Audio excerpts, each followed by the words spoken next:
Welcome to நம்ம சமையல். இன்னைக்கு நம்ம ஒரு சிம்பிளான ரெசிபி செய்ய போகிறோம். அது வந்து அந்த பூண்டு சட்னி செய்ய போகிறோம். அந்த சட்னி பேச்சுலர் பசங்கள்லாம் ஈஸியாக செஞ்சு சாப்பிட்லாம். மேலும் நம்ம ரொம்ப பசிக்கல சாப்பிட வேணாம்னு நினைக்கிறவங்க கூட 2 இட்லிக்கு இந்த சட்னியை தொட்டு சாப்பிட்டிங்கன்னா தன்னால் வேகமாக உள்ள போகும் இட்லி. நான் இப்போ வந்து அதை எப்படி செய்யறதுன்னு உங்களுக்கு சொல்கிறேன் பாருங்கள்.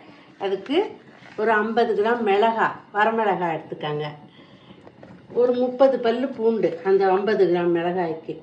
தக்காளி ஒரு சின்ன எலுமிச்சம்பழம் சைஸ் அளவு தக்காளி ஒரு பழம் போட்டுக்காங்க. உப்பு தேவையான அளவு.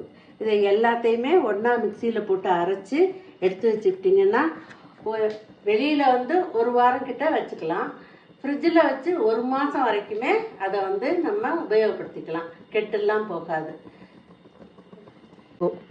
இப்போ வாங்க நம்ம எப்படி செய்யலான்னு பார்க்கலாம்.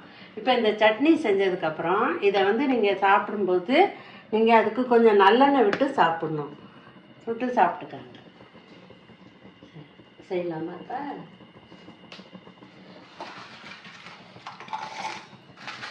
இப்போ மிளகாய்,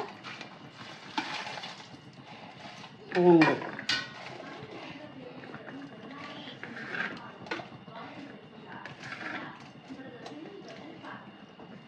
தக்காளி எல்லாமே போட்டுக்கலாம். போட்டு உப்பையும் போட்டு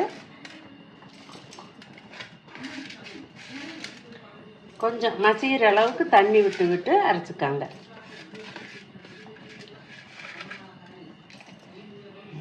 பாருங்க, நான் அரைக்க போறேன். தண்ணி இப்போ வந்து கொஞ்சம் தான் ஊற்றுறேன்.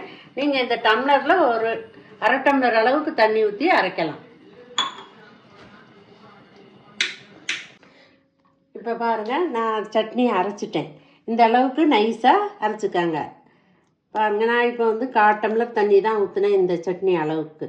நீங்கள் வந்து பூண்டுங்கிறது மழை பூண்டு போடாமல் இந்த சட்னி அரைக்கிறதுக்கு நாட்டு பூண்டுன்னு இருக்கும் கடையில். நாட்டு பூண்டு வாங்கி அதில் இந்த சட்னி செஞ்சிங்கன்னா நல்லா டேஸ்ட்டாக இருக்கும். என்ன இந்த சட்னியை தோசை இட்லிக்கு தொட்டு சாப்பிடலாம். நல்லெண்ணெய் ஊற்றி தொட்டு சாப்பிட்லாம். மேலும் தோசையில் நீங்கள் வந்து இதை அப்படியே லைட்டாக மேலே தடவியும் சாப்பிட்லாம். ரொம்ப நல்லாயிருக்கும் செஞ்சு அப்படி மாதிரி சாப்பிட்டிங்கன்னா.